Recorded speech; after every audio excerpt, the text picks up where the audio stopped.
Fala pessoal, mais um dia aí, hoje dia 23 de novembro de 2022, mais um dia de queda e de novo testando aquele nosso fundo anterior, né? Tá bem perigoso isso aqui, a nossa linha de tendência de baixa, que é aquele canal estreito que a gente havia comentado dias atrás, ele continua sendo respeitado. A questão da parte de baixo do canal ela não é tão simples de ser traçada aqui, mas considerando a parte de cima do canal como uma resistência, a gente vai ver que ele está respeitando bem essa faixa. Quando a gente vai para os 5 minutos, fica mais claro que a linha está passando aqui e realmente ele está mostrando uma tendência de baixa, fazendo topos cada vez menores. Só que sem romper o fundo, isso é um triângulo. Lembra que a gente já viu sobre isso também? Então quando a gente tem um triângulo, em que a gente tem testes de fundo na mesma região, mas topos mais baixos, ele tem um rompimento para cima, que pode ser muito forte, estopando essa galera aqui, ou ele pode ter um rompimento para baixo. E aí abre um vazio gráfico aí muito grande no índice, aí, podendo testar os 102 mil pontos. Então, região de atenção aí nos próximos dias. Bom, a abertura do índice foi nesse gap, em cima da nossa linha de tendência, mostrando aqui essa linha de tendência de baixa, até em gráficos de tempo menor. Abriu com esse gap de alta, mas rapidamente veio negativar durante o dia. E aqui foi a nossa primeira entrada. Nós tivemos 3 barras de impulsão, 3 de correção, com um corpo pequeno, muito pavio e volume descendente aqui, ó. Então uma venda até testar o fundo, que era uma mínima majoritária anterior. Depois a gente tem essa outra correção, que na verdade veio testar esse topo, né? Trocar polaridade. Poderia ser mais uma venda para buscar esse fundo. No meu caso, eu peguei só essa primeira venda aqui, e depois adicionei mais alguns contratos e acabei saindo de tudo aqui no fundo. Eu tinha projeções mais para baixo, mas por conta dessa resistência que ele criou nessa região aqui do fundo, né, eu acabei soltando tudo aqui numa segunda edição de contratos na perca da mínima desse martelo invertido.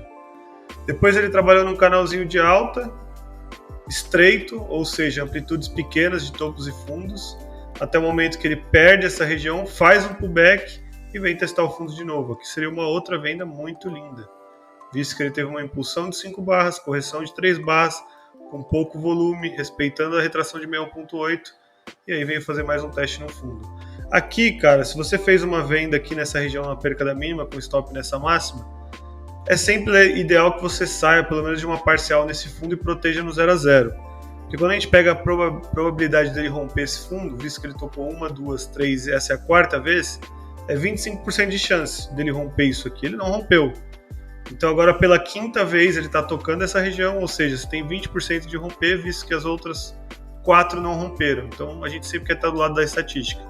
Porém, a gente vê que isso daqui está funilando cada vez mais, e a média apontada para baixo. E os volumes maiores sempre são os vendedores. Então atentos nessa região. Bom, a ação que mais cai hoje é CVC. Abriu com sem gap praticamente aqui, né? E depois armou pivô na média de 20, toca na média de 20, vem caindo o dia inteiro, já caindo 7,22 aí. Um gráfico diário bem feio, né? A gente viu que veio trabalhar abaixo da média, corrigiu em 2 barras, perdeu o fundo, corrigiu e continua perdendo o fundo. Então esse fundo é uma região bem importante também pra gente ficar de olho. Vamos ver onde vai ser o fechamento de hoje. Isso pode trazer uma estratégia legalzinha aí com opções, talvez. Tem que analisar se a CVC tem liquidez. Marfrig, no contrário, na verdade acho que é uma das únicas ações que sobem junto com a Ambev e Vivo, e Vale também com 0,49 de alta, mas que tem uma subida assim que nem tão expressiva, 2% de alta, 2.000% de alta. Abriu sem gap, armou um pivô alinhado com a média, seria uma compra aqui bem bonita, depois mais uma correção em 2 barras, mais uma compra, para vir tentar testar aqui praticamente esses topos anteriores. Gráfico diário de Uzi Minas, vamos dar uma olhada. Feio, né? Feio, a gente teve essa impulsão e essa barra é só uma correção, ainda mais pelo volume muito baixo comprador, trocando polaridade com esse fundo anterior. Então ainda pode ser um ativo que tenha uma abertura de posição na venda aí pra gente. Vou até marcar esse fundo e deixar com alarme pra gente ficar atento.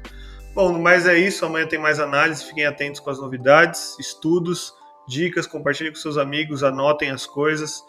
E sempre que vocês tiverem dúvida, atentos à caixinha que a gente posta lá no Insta para fazer uma live explicativa aí toda semana. Talvez até, quem sabe, lançar alguns vídeos no YouTube sobre os conteúdos que as pessoas tiverem dúvida. Muito obrigado e até amanhã.